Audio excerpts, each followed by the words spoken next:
So that day, things was too much for me, and then I committed suicide. I remember also in the wedding day, I had like allergies. I was sick.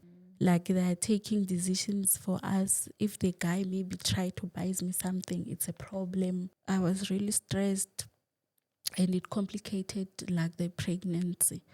I had miscarriage. Welcome to the Safe Space Chats podcast with Madam Speaker. My name is Perseverance Maremeni, also known as Madam Speaker, also known as the CEO of Self-Love. If you're joining for the first time, welcome to the family of healing, self-love and motivation. And if you're returning, thank you so much for the continuous love and support that you are showing us. We are recording at number 7 Cedric Road in East Sandoval. If you want to come through to record, maybe you have a podcast or something like that coming up, you're more than welcome to hit us up on the number that's appearing on your screen. And also, if you want to come through as our guest, you're more than welcome to hit us up on the number which is on your screen. Anyway, we have a guest, and our guest is going to introduce herself, and we'll go straight into the episode of today. Hello, my darling. Hello, How are you? I'm good. Thanks. How are you? I'm good, thank you. Please introduce yourself to the people at home. My name is Adoration. Some know me as Zenzi from the name ZENZEKILE. I'm from Mpumalanga and Bushbuckridge, but right now I currently reside around Gauteng. Okay. So you wrote to us, ne? Yes. Yes, you wrote to us. Okay, before we get to why you wrote to us, did you grow up in Mpumalanga or did you grow up around here? I grew up in Mpumalanga. Is it? So I came here like for varsity. For varsity? Yeah. Oh, okay. So let's go straight into the reason why you wrote to us. Okay. So the reason I'm here today is to share like about my life, which started from my childhood and then up until now. Yes. It's still occurring, but I'll start from the beginning. Okay. Yes. So my grandmom, she's the one that raised me. Reason because my mom and my father neglected me from birth. So my mom reside here in Gauteng. They are both still alive. Also my dad reside here in Gauteng. Actually, like they live in the same township, But they're not together, are but they? they're not together. Okay. So my mom lives with my stepfather. Okay.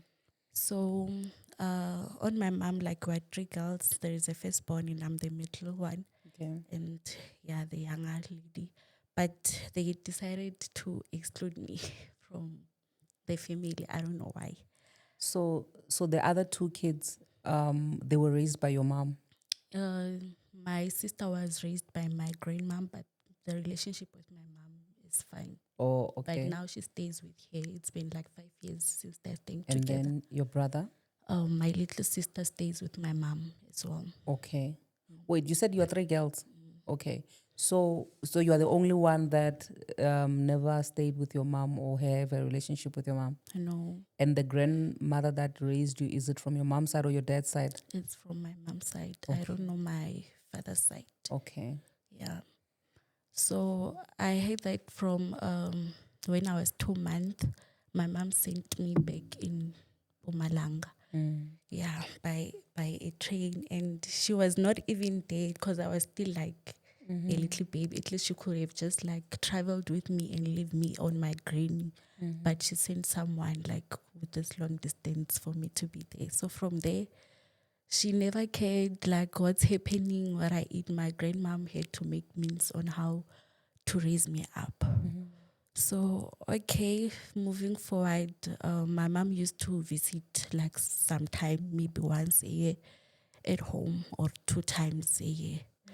But during the time that she visited, which I don't understand, she used to like abuse me, like physically abuse me. She will never like smile in a room that I am in. She will never let me in the bedroom when she's in the bedroom, but will let the other kids maybe buy something and then exclude me. Like I'm seeing all that and I'm asking like, am I not her child? And I couldn't understand. So even if like we bump into each other, like just passing by, she will stop and just hit me like out of nowhere without like A reason or a anything reason like that. why. Yeah. And then by then I thought my stepfather was my father, but I could see where they do everything for my little sister and everything. So this other time she visited at home, my mother, and then I asked her, like, what's the reason my little sister gets uniform, December clothes, everything she wants, get money to carry at school, but Mina, like, I'm excluded in everything. It's like he's not my father. He doesn't even check up on me.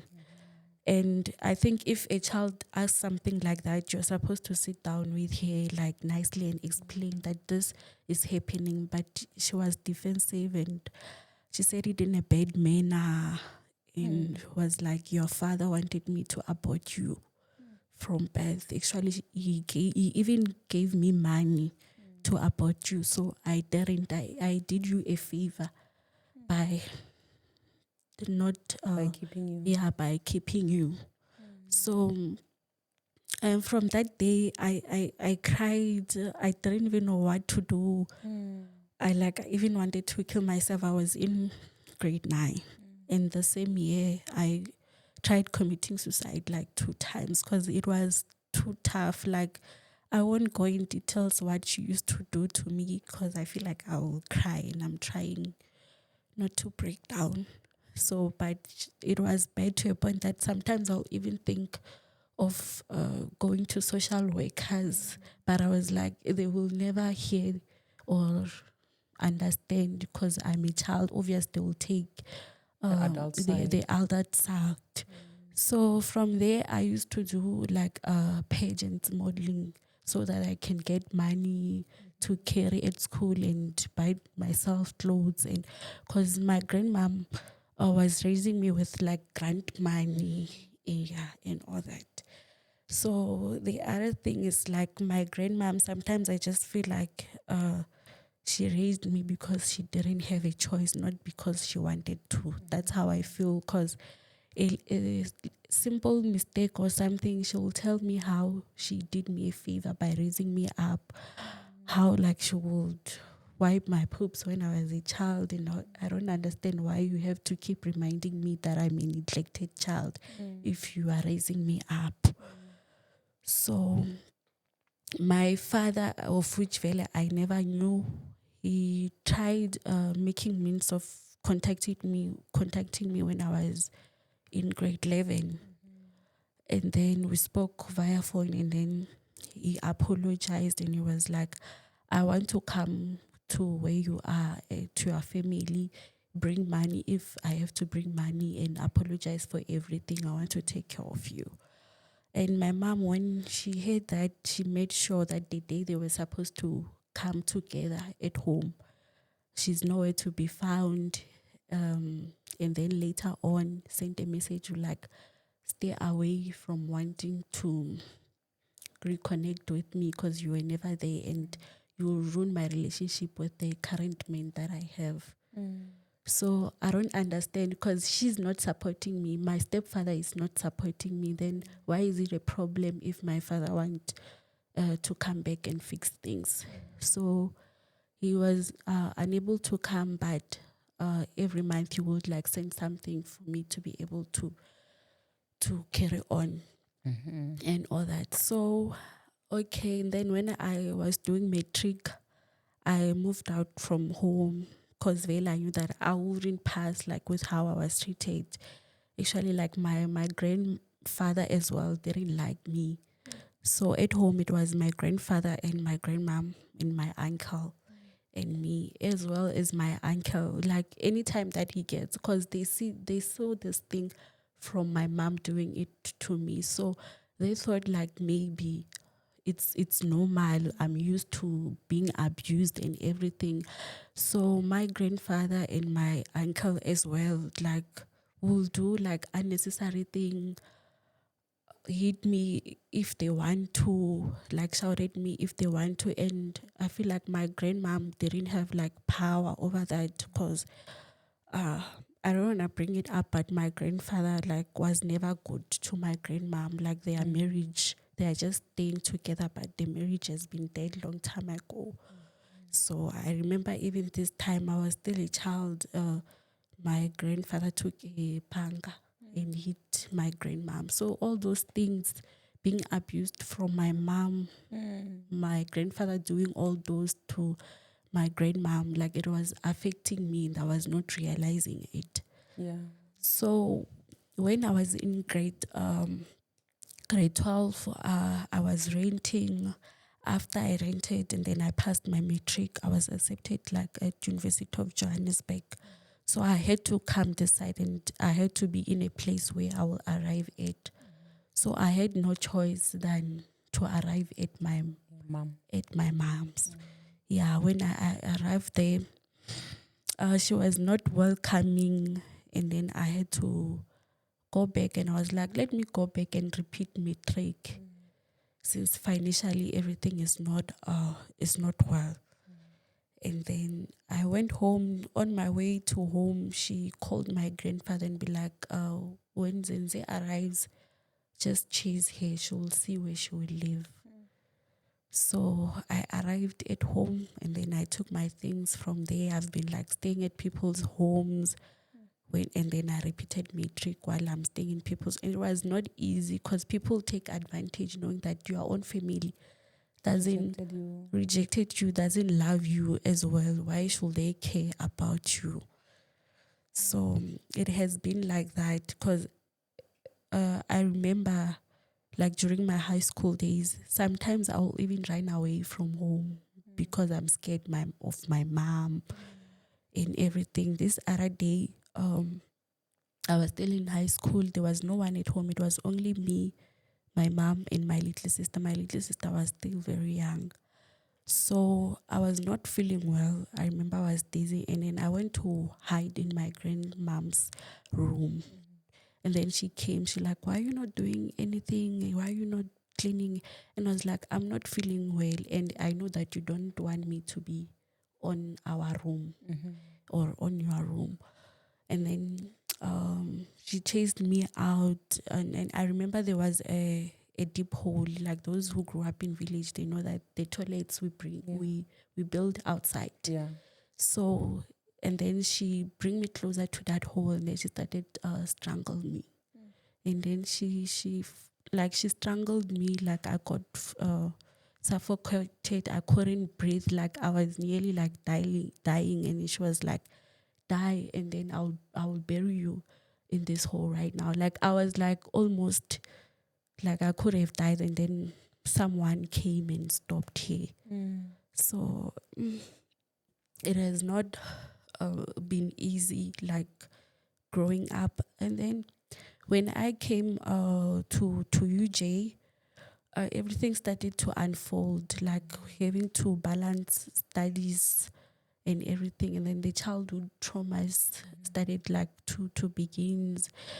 It was so hard. I couldn't like focus with no family support, and then they told me like I was they diagnosed me with a severe depression and bipolar. From there, I had to balance taking medication, seeing psychologist, therapist, and studies, and I couldn't manage. So I failed some of the modules.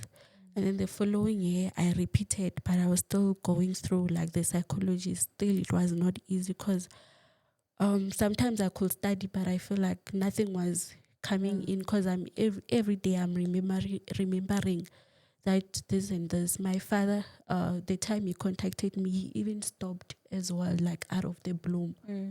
And he's not doing nothing. He's not helping. So from there, I dropped out. And then last year, I rented somewhere and then I found a job, which is like call center job. And then before I drop out, 2023, I met this guy. And then this guy, we started dating and it was like, you want to pay Lobola and all that. And I was like, okay, it's fine. We dated and everything was fine during our dating period. So during the dating period, everything was okay, but things started to go southways when I was introduced to the family, like his parents are bishops, and I think they have like 7 churches.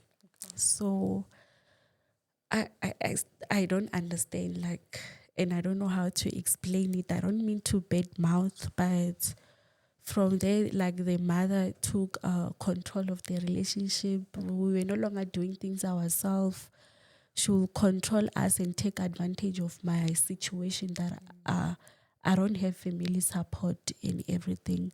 So in December, it was like, you will come and pay Lobola. And then I told my grandma. My grandma was like, okay, it's fine. You can do it.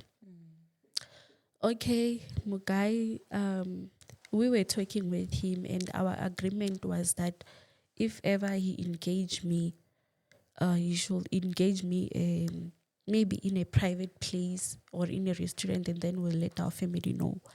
But I received a call from the mother, and then his mother, the Mama Zal, and then she was like to me, that won't happen because we are Christians. You have to be put a ring on the Lobola day. I was like, okay, it's okay. That was red flag number 1 that I ignored. She was like, this is how it's supposed to be done. I was like, okay, let me not complicate things. It's okay. I didn't take it in a bad way. And then comes December, I went home. During that December, my mom got terribly sick. And at the beginning of the year, my pastor told me that your mom will get sick. And my pastor knows nothing about my situation. He just said, like, this is something that I've seen. Your mom will get sick. And during her getting sick, it will cause her to die if she doesn't apologize to you. She has to apologize to what she did to you, or else she'll die. So in December, she's sick. On the other side, they want to pay Lobola, and there is a date already. So, okay, my mom heard of what was happening because she was really sick. She had a cancer. So this other day, she apologized, and then, but you could feel like the apology is just It was not sincere. yeah, it was not sincere. She was like, I don't even know what I've done wrong to you. So I was like, okay, it's fine. Mina like anukukhomelanga impilo, like, it's fine. I forgive you. In fact, I don't hate you. And then she got better from there, and then we moved on with the Lobola. But the preparations, was too complicated. The mother-in-law wanted to do things her own way. They didn't want my pastor to preach. Like, she will send me voice note telling me, it's either I do this or we stop. Like, it was too much. It was very too much. And then from there, we then went with the engagement and the Lobola, and then it passed. Okay. And by then, me and my husband, we were in a courtship. Okay. Before, and I thought like that was during dating period, because we are both Christians and we understand that we have to do things in a Christian way. So, but I thought like that was for the dating period. Now that we are married, we're gonna stay together and stuff. And the mother-in-law and the father-in-law told me that I'm not gonna stay with them. Okay. And the courtship has to continue up until the white wedding. Okay. So, okay. And then after the Lobola, at home, I think like they gave me like 500. And then I just asked, like, out of all this money, maybe I was wrong. Why are you giving me 500 while they paid so much money? Knowing very well that you didn't support me or raise me up. Or maybe the money was supposed to go to my grandmom, but they took all the money and gave it to my mom and my grandfather, of which it was not fair. That day things got worse. They chased me and say like I should go to my in-laws. And knowing very well that my in-laws says that they don't want me to stay, they don't want to stay with me yet. Yeah. So I went to them. after that, and then I told them this is the situation. The mother was like, the mother-in-law as well, they didn't want to listen to the side of my story, was like I should go. So I stayed in the house, and then I asked them, now we are divorced, but I asked my husband, like, can I please speak to you? Because I'm not okay, because we're supposed to go to a church concert. It was at night. I was like, I'm not well emotionally. I can't go to church. Let's just sit and then talk, and then later you'll take me back home. He didn't want to as well. Things got complicated. And then after that, the December thing passed, and we came back to Joburg, and then I rented myself and find a job. So can you believe for a year it has 12 months and 365 days, but me and my husband, we didn't even see each other like for 10 times in a year. But that same year in December, I'm getting married, white wedding. So he didn't want to see me at his home. They didn't want us to meet. The mother was taking control of everything, planning the wedding, excluding me. So I remember they called me beginning of the year last year, and then I should come see the program. And I was surprised. The program, while it's my own wedding, at least I should have like some inputs. So they showed me like the draft. In that draft, like I didn't know anyone that they put there. The MC, the pastor, I have a pastor, but they didn't want my pastor to be the preacher or to be the one that bless us. And I told them that I don't like it. Maybe we should try considering both like opinions and stuff. And they wrote like my mom that she will be the one that speaks. And I was like to them, before I started dating with this guy, I told him that this is the relationship that I have with my mom. Don't force it, just accept it. So at least the one that who speaks on my family should be my grandmom. Okay. And when I say all these things, the parents are in the room, are speaking this thing with my husband. I never said a word to the parents. So when I was home, they told my mom that Mina, I shouted at the father-in-law. Hey. I was against them. I don't know that the husband, whenever he talks with the mom, he change words. I don't know, because he's also like a mama's boy and everything. Yeah. So, okay. So the mom started like mistreating me, going to my relatives, saying bad words about me, like saying Horemina, about the wedding, I'm doing this and that, and I'm not even part of the wedding plan. I remember this other weekend I went there because where I was staying there was no water, so I wanted to wash my clothes. So I went to my husband's place and I visited there like on Saturday. And then I washed the clothes. It was at night. Sunday morning, they were still wet.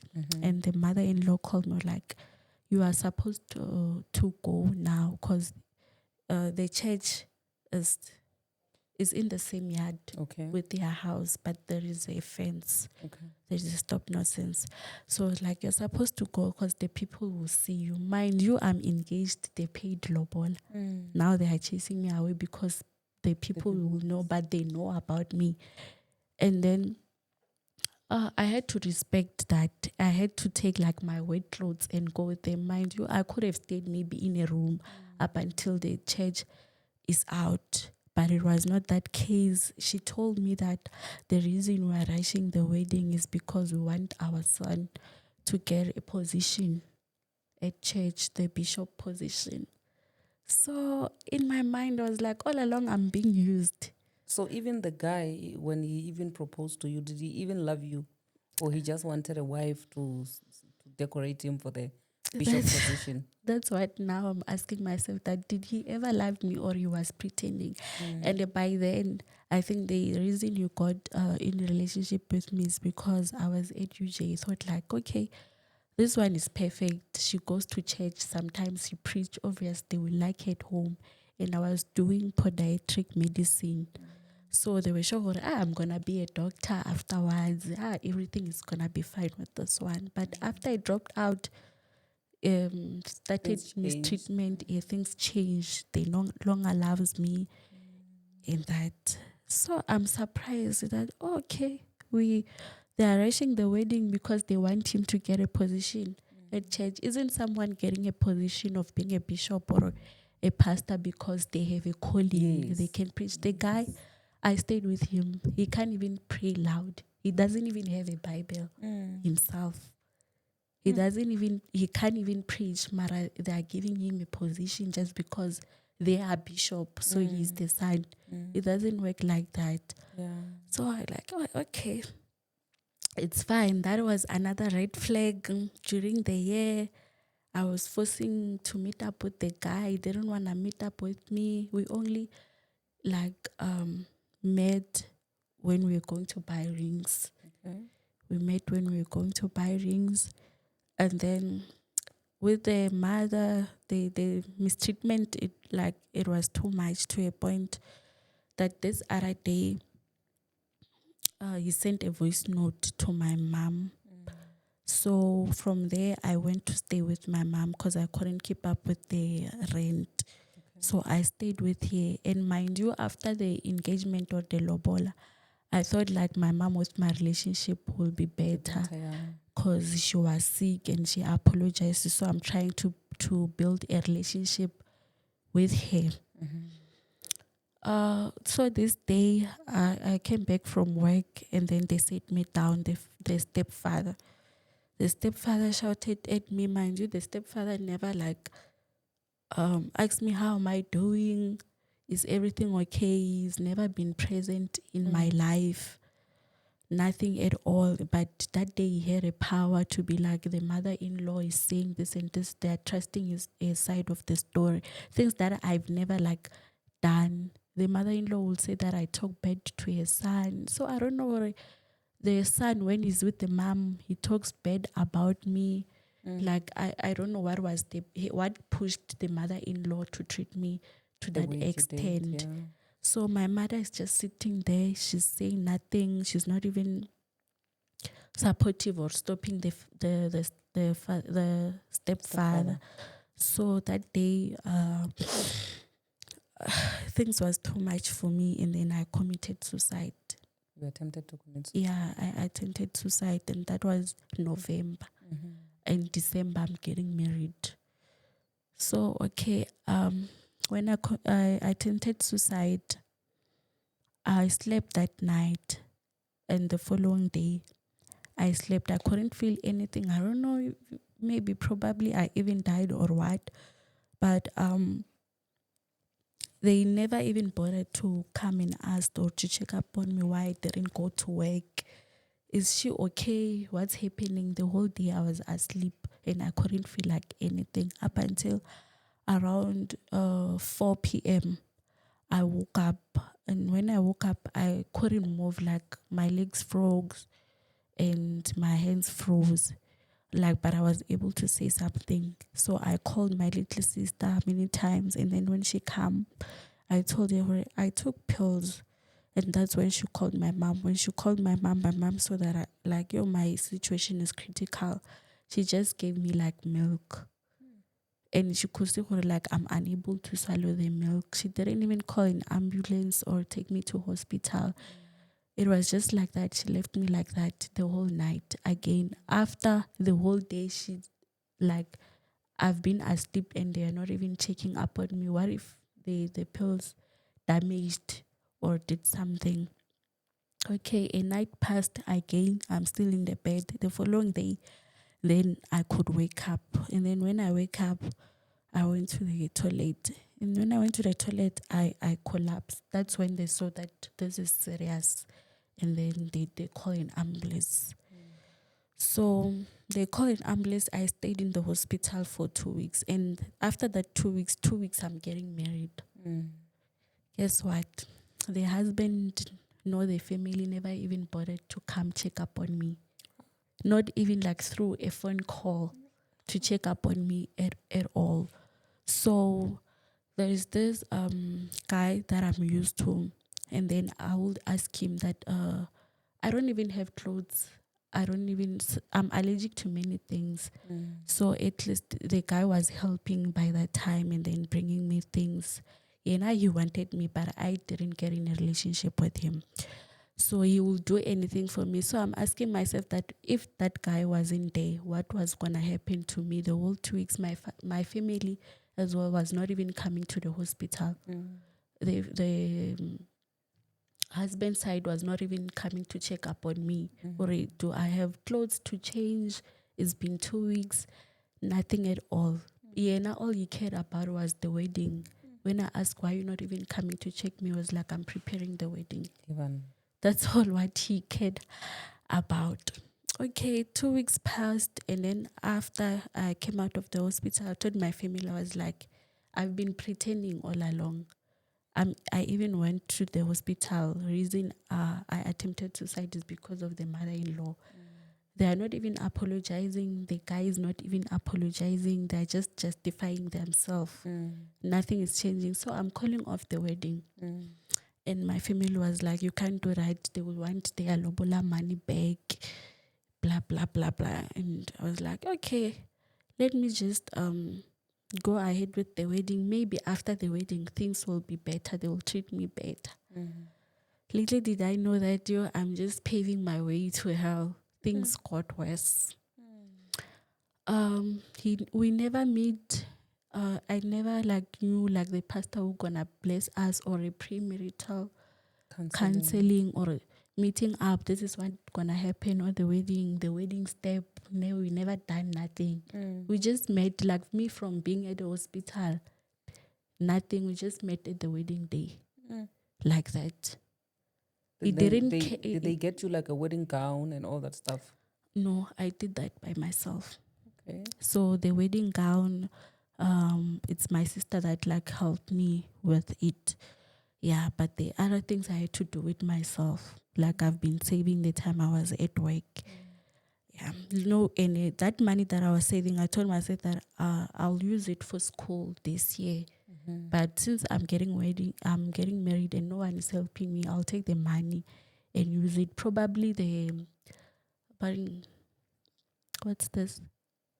The husband side, my in-laws. Yeah, my in-laws will help me after the wedding with getting to school. On the wedding, it was my first time seeing the guy who was blessing us, the pastor was blessing us. We're practicing the wedding step there and everything. It was a top-notch wedding.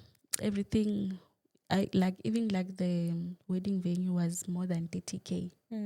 But they didn't even care to come to check up on me, just saying excuses. They don't have money. They have nothing. I remember also in the wedding day, I had allergies. I was sick, and I told him, can you ask someone to bring me meds? You can just buy a allergy cream. Doesn't even cost 100 rand. It was I don't have money. So what if I'm unable to come out or I'm worse or something happened on the wedding? He didn't care. He didn't care if I have shoes, I have makeup artist. He just wanted to see me on the altar. That's what he cared about. The MC, I didn't even know. I didn't even know the program itself. Everything was run by them. The mother-in-law, she was there in the wedding, but during the wedding time, she was not there in the wedding, in the venue. I only saw her the time where people were getting food. That's why she was helping with the food. She was not present on the venue. So I'm asking myself, it's your son's wedding. Why are you not even there in the venue? Okay, after the wedding, so the guy last year opted that we stay with the parents. Okay. So he built an outside room next to the same yard that will stay with them. So there's an outside room, there's the main house, and then on the other side there's a church. There is a church. Sure, what a disaster. So we stayed at the house. I was the one doing everything. Like I would wake up early in the morning, like nobody will assist me and do that. And there's that thing that after a wedding, maybe your sister or your cousin have to come and Yeah. stay with you For for a couple of maybe weeks, yeah. a week. So this cousin of mine, I remember even on day 2, she was like to me, are you sure that you want this marriage? Because the mother-in-law is already mistreating you in front of me. She's not even scared that when I go home, I will say all these things. So yeah, I was like, we will see. So we moved on. Sometimes I will cook, they don't eat. Sometimes I cook, they eat everything. They don't leave food for me. When I tell the guy that I don't like how I'm treated, I'm not welcome here, let's at least find our own place. Where it's like, I'm not ready to move out. And mind you, last year he stopped going to work. He resigned, knowing very well that he has a wedding and now he will have a wife. And then how are you going to support me if you even Does stop? the bishop post not pay? Um, Was he ordained as a bishop after the wedding? no, He never got ordained. because it only took a month. After a month, we got divorced. Oh, okay. We got wedding. The wedding was on 14 December. And then we stayed the whole of January together. And then Feb, I was already at home. Yeah. So, and then the mother-in-law told me, she sat me down. She was like, okay, you should stop cooking. My husband's little sister will cook. So you should stop cooking. Okay, I stopped cooking. When I'll wake up in the morning, I'll just clean, wash dishes, and do the other things. A week passed, and then she held a meeting, and she was like, "I'm not doing anything in the house. I'm not cooking." And I was like, "How am I supposed to do that when you are the one that stopped me?" Like it was so too much to a point that she was like, "I'm from the villages, but her daughter does better." She does everything. I'm not doing anything. But you are the one that stopped me.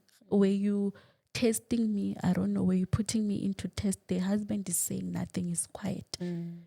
He's not saying anything. That day I cried. The whole day I was alone. The guy went to stay with the mom the whole day. I was left there alone.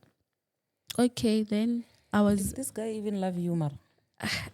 I don't think so. At this point, I don't think so. Because when I told him, Hore, your mom is mistreating me, even after I attempted suicide because of your mom, still you're not changing.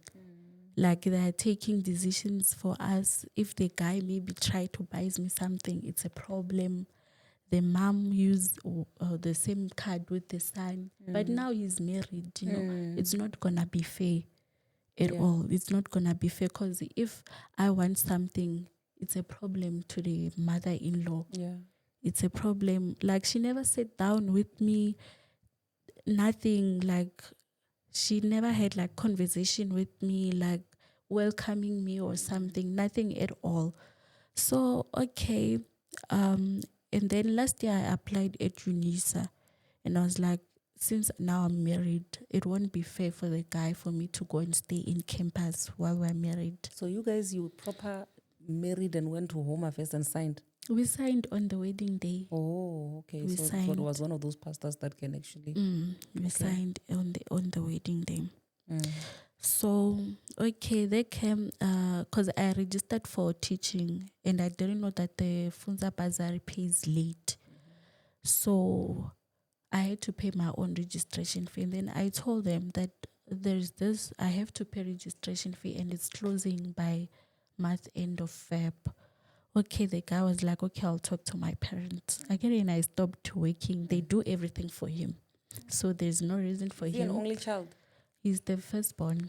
So he's got the others after him? Yeah, they got 2 girls after him. Oh. Yeah, he has sisters after him. So, okay, first word, they are not paying the registration fee. And then I'm asking what's happening because I have to go to school. I can't stay here. Little did I know, they just want me to stay in the house, save them and do anything. Because when I came in, there was a lady that used to sweep for them outside. but they sent her home, be like, okay, now there's a daughter-in-law, she'll do everything. So it became a huge issue about the registration fee, saying that they won't pay for me, they don't have money. They're still paying debts from the wedding. Mind you, after the wedding, beside a material gift, people gave, they offered money, as gifts, as gift. Also, like my other uncles, they offered money. I think like almost 5,000 that my family offered in the wedding. But they didn't even give me like 100 rand and be like, you will buy like toiletries since you are new, you're not working. Because I stopped working when I went to the hospital. And I was like, this year I'll focus on school because I know my mental capacity. I can't afford going to work and school. So I was like, to my mind, I'll go to school. So they didn't no toiletries, nothing. They didn't help with nothing. Also, the husband didn't. I had to borrow money to others. You just got married, girl, but you are still asking things from people. How so? And the family, like they have money. Like they even like have 10 rooms of that they rent. They have 7 churches. Like that was just an excuse for me not going to the school. So this other Sunday we were invited at the Mama Zala is a sister that also is a pastor. So they invited us there, and then after the church, the Mama Zala's let me say Mamngani to make it and then she asked me, Hore, you have to go to school. How is things with the school and everything? And I responded, Hore, I'm accepted, but I'm just waiting for registration to register. I don't have a registration fee now. And the Mama Zala responded, they were asking like regarding like me, and it was like, yeah, there is a money that we are waiting for, which is like 20,000. At that money, we'll take 10,000 and take it to my home because they didn't finish the Lobola mine. And then the other 10,000 will pay for my husband school fees because he's studying in a private college, so he didn't finish paying the fees. So the question was based on me, about me going to school. What did she answer about me? And there is a money of which I didn't know of. If that mother didn't ask, I was never gonna know that there is a money. They wanna send money at home. And then after that, I told my grandma that this is the situation. And then my grandma said like I should give the phone to the husband, and then I gave him the phone, and then my grandma told him that we're not expecting money here at home. Since I have to go to school, then they have to go to school, why not take the money and pay for a school fees? Because it's useless for you to send us the money and then we send it again to her. And then we're like, okay, but they still refused with that. So registration closed. Now I'm on another gap year again for that. So from there, things were complicated. We're not even like sleeping together. You will sleep on the couch. Whenever like I tell him that I don't like how I'm treated, the mistreatment from your mom, he will get angry on me instead of fixing the thing. All of these things are happening in a period of a month. A period of a month. And he's not there for me emotionally. Like he doesn't support me. He side with his mom. And when I came there the first week, I remember the father-in-law said to me, people at church will want to get close to you. The reason they want to get close to you is because they want to know how the mother-in-law is treating you. And I was like, in my mind, why is the father-in-law worried that people will want to know how is the mother-in-law treating me? Shorty, the father knows as well that she mistreats people. Because also at the church, like, I don't think there is a good relationship. They love each other there because there are 2 pastors there. But one wife of one pastor he has not been coming to church because of mistreatment from the mother-in-law. So I've been receiving call, people telling me, "Gore, she's mistreating them and everything." Yeah. So I'm not the only one. I'm not the So only. you're just joining a long line of people that this person is mistreating. And the son, now it's happening in his eyes. He can see it. But he's still not It's not protecting. outsiders. Now he's seeing it from me. I'm staying with them, but still he's doing nothing. As long as him and his mom, they are happy, it's okay. So this other day, I cooked, and when I cooked, they ate everything and not leave food for me. And I told him, "Alright, I can't be cooking and then you don't leave food for me. Why is it like that? And why are you not fixing this? Because I don't have a power to speak to your mom, because she didn't give me like that allowance. She doesn't even want to speak to me. At least to do something." He got angry at me for that.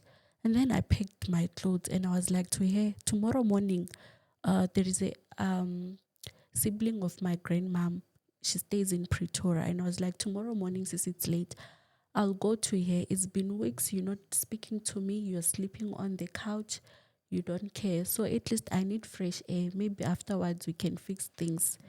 And then, I don't know, maybe he wanted to play being victim. I don't know. He packed all my other clothes and then took them out. And was like, go. And it's late at night. And then I had to go. The father-in-law was the only person who was stopping me. We're like, don't go. You'll go tomorrow morning. It's late now.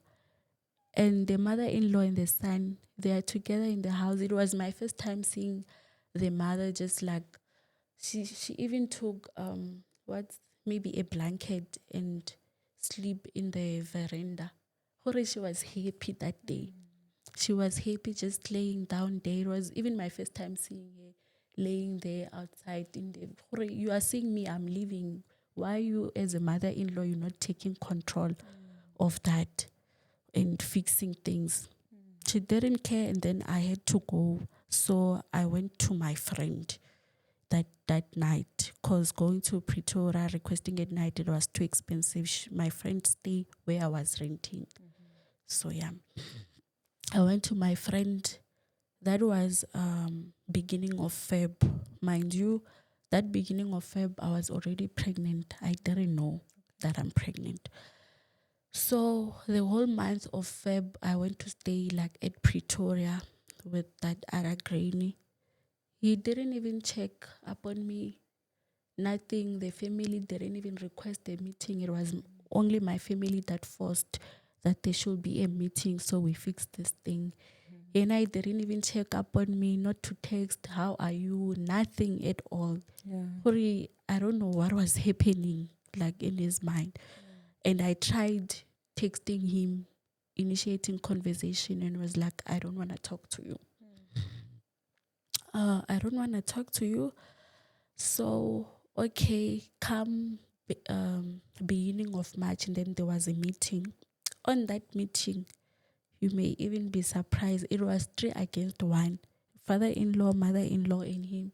It's like they planned what they are going to say about me, things I've never done. Like they plotted like the whole meeting. They even like had books, written things down that they know that this is what they're gonna say and say. So the time I was admitted at the hospital, and I told you that there was a guy that at least was helping me with food and everything. We took pictures together. And then after the wedding, my husband saw the pictures and was like, I'm cheating on him. I'm like, no, I'm not cheating on him. He took the picture and sent it to himself. But after that, he apologized. He was like, this is my fault. You know, I understand what you're going through and I neglected you that time.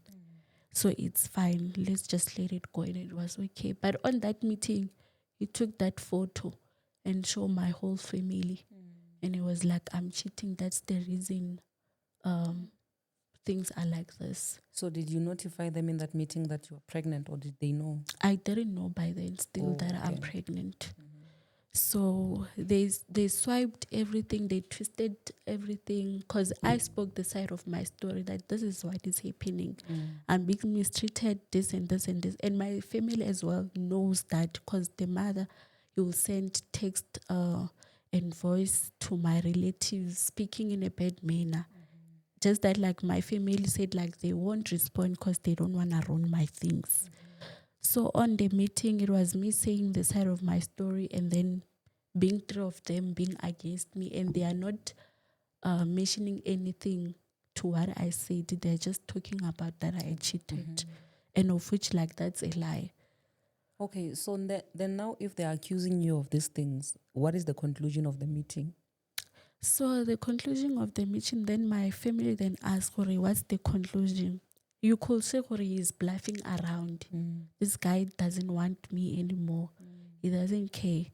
And they asked me, Hori, what's the conclusion? I'm like, I can't conclude. Since I went home, he didn't even come and beg me to come back. He's the one that has to conclude. And he was like, okay, it's fine. We will move on with the marriage. Okay, that night we slept together.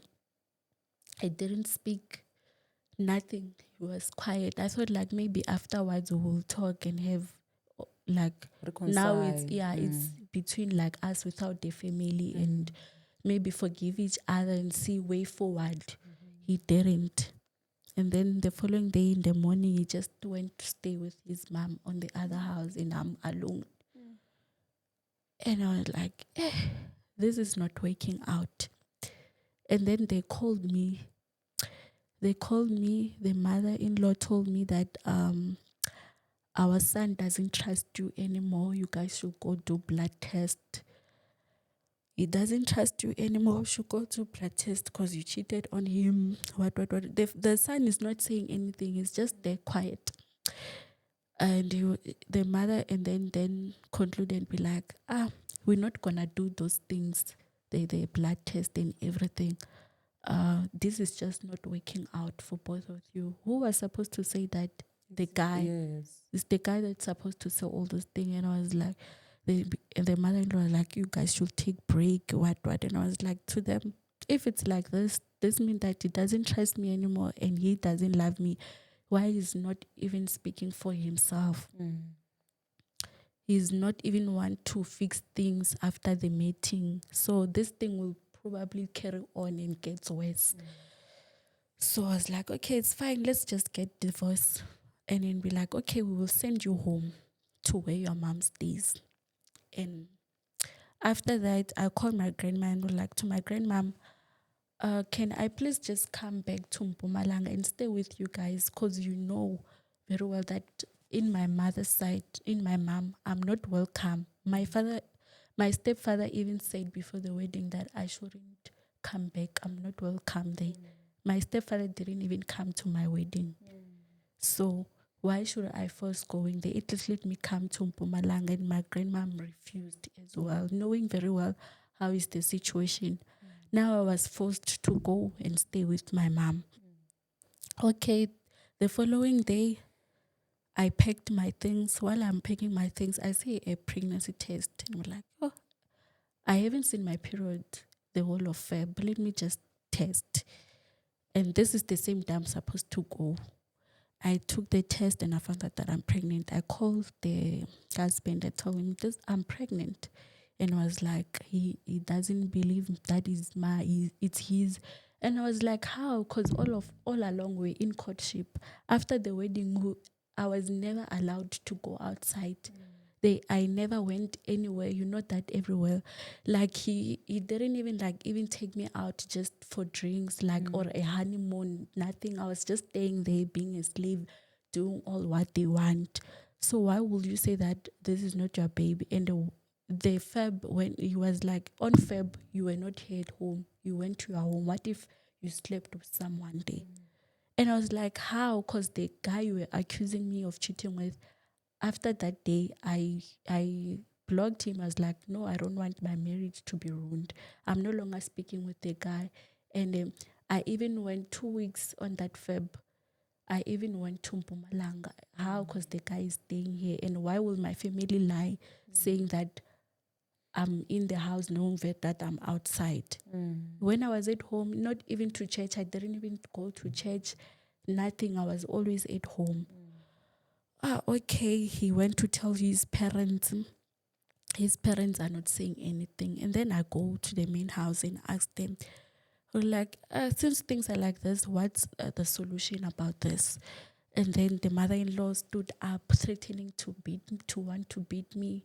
She wanted to beat me, like, hey, you are disrespectful. Get out of my house. She chased me like a dog. She really chased me like a dog. The son is just there sitting, doing nothing, not even stopping the mom, like nothing at all. Okay, I had to go home. When I went to stay with my mom, I knew things won't work with my mom because my stepfather doesn't want me as well. So I was so stressed. I was really stressed, and it complicated like the pregnancy. I had miscarriage. So when I got miscarriage, I didn't tell them because I was scared. And then I just like, okay, let me keep it myself. And the same night that I had miscarriage, I told myself, hey, I'm seeing blood. I'm not well. No, like I was vomiting, having diarrhea and everything. My sister like, it's fine. Just you go to the clinic tomorrow in the morning. And then in the morning, everything already happened. Everything came out. So, okay, my sister then told my mom. My mom, her reaction was, I aborted. Why would I be going through something like this and you're saying that I aborted? It became a huge issue. Also, the stepfather is saying that you aborted. I had no choice than to go.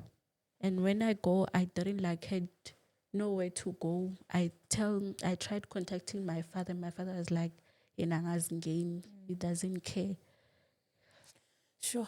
Okay, because now we are running out of time now. I just want you to touch on the actual divorce itself. Did you eventually go to court to get a divorce decree? So about that, I asked them before I leave that we should do the divorce like before I go, and then they refused. So this other day I got a call from a lawyer saying that we have your papers. They are in Randfontein is where my mom stay, and I left there. So like right now I'm just like staying with friends and everything, and I was like, no, I'm no longer staying there. Because I got to work at a call center. So I was like, this is the address. I even sent him on WhatsApp. This is the address. You should bring the things here because you are working on Monday to Sunday. The guy from there is no longer speaking to me. My ex-husband, he's talking lies, roaming around saying that I don't want to sign the divorce papers. And I don't understand why when I gave the address to the lawyer, the husband didn't even try to contact to know where I am. So he's busy telling people that I don't want to divorce and I don't have money to go to lawyers or things like that. Okay, so basically right now the divorce is still pending. Yeah, it's still pending. But is that something that you would like to conclude? Yes, I do. Okay, I think maybe then that would probably link up with the reason why you are sharing your story. So is that, okay, I don't want to put words in your mouth now. I just want to hear from you to say, what is the main reason why you reached out to us? Is it because you want to clarify things, there's some help that you need of some sort, or it's for awareness? Okay, firstly it's for awareness, is that ladies should be like not ignore the red flags before the marriage. And then after the marriage ended, I had to start from scratch. Mind you, I don't have support. I have to see where I'm sleeping and everything, and I got mugged. They took everything, my phone. They even wanted to shoot me where I was staying because it was not safe. Like they took the little that I had. So right now, like I have nothing. I just stay with friends. So I also need help like with that. Yes. Okay, are you working currently? No, I stopped the working because I think like I'm not okay now mentally, because every day at work I'll break down and everything. So at least if I take a break, maybe at least a month, and focus on myself, because I also like want maybe to go to therapist or psychologist, but I don't have funds for that as well. So if we were maybe to be able to get someone from our community members who can assist you with the therapy, do you think maybe then that would now speak about you going back to work after you've had your therapy? So step number one is getting help in terms of you where to stay and everything, and then also you getting therapy so that you will be able to be fit enough to either go back to school or go back to work. Yes, but as for work, maybe if someone can help me like getting a job, even if it's retail, because I don't want to go back to call center. The workplace itself, it's toxic. Okay. It's toxic. And then also when it comes to school, because you said that for this year you were already late, the registration was already closed, meaning that you need to be prepared for next year. Yes, and then that means that financially application fees. you will need the fees for the applications for next year. We're already at halfway through the month, the year, meaning that probably by the end of this year, if we keep contact with you, we will know what is going on for you to be prepared for next year. Yes. Okay. How much were the fees that were needed for you to pay upfront? The registration fee for UNICEF, it was 7,000. Okay. Okay, so that means that probably if people want to help you reach the target year registration fee, we are looking at getting 7,000 for the registration of next year. Yes. Because I think you are still very young, you know, and you still have a bright future. And I really just want to commend you for not giving up on yourself, you know, working and not having a support, especially from family. Because I feel like, to be quite honest, even the marriage itself, it should have never taken place. I think you are so young and smart, so much that alone should be enough for the parents to say, listen, instead of this child getting married, let this child go to school. But I do understand your situation, and I understand that to a certain degree, maybe because there was no love at home. When you see someone or something which is as close to love as possible, you want to hang on to it, which is what you first saw in your husband, you know. But thank you so much for coming through to share your story with us. And I'm hoping that this is just going to be one of those projects that we will have that will be ongoing until you register next year. I agree you are saying you with the bursaries for education, they come late, but meaning that once you get the registration done, at least you can be able to continue throughout, ne? Because the reason I opted for education is because with the first I already used the funding. They can't fund me. If they fund me, I was only left with I think a year. Okay, because they had funded you when you were still at UJ. Yeah. Oh, okay. Okay, no, thank you so much, Sissy, for coming through. And yeah, it's a lot, but I really commend you for your resilience and your bravery. You know, I believe that for as long as you keep fighting, you're gonna keep. You're not gonna die sitting down. You know, because you are fighting, and even you coming here, it's a sign of you fighting and you just not wanting to perish while sitting. Is there anything that you would like to say in closing before we wrap up? Thank you. Firstly, thanks for allowing me to share my story. And yeah, and also to women out there, just put yourself first, put your studies first than everything. With that being said, thank you so much, Bazalani. You heard it for yourself. Please do leave a comment down below and tell us what you think about this episode of today. And also, if you can help our younger sister in any way possible, please do reach out to us and let's see how we can help her. We'll try to leave her details where you can contact her, be it her social media handles and also her number. With that being said, thank you so much. We'll see you on the flip side. Love you. God bless you.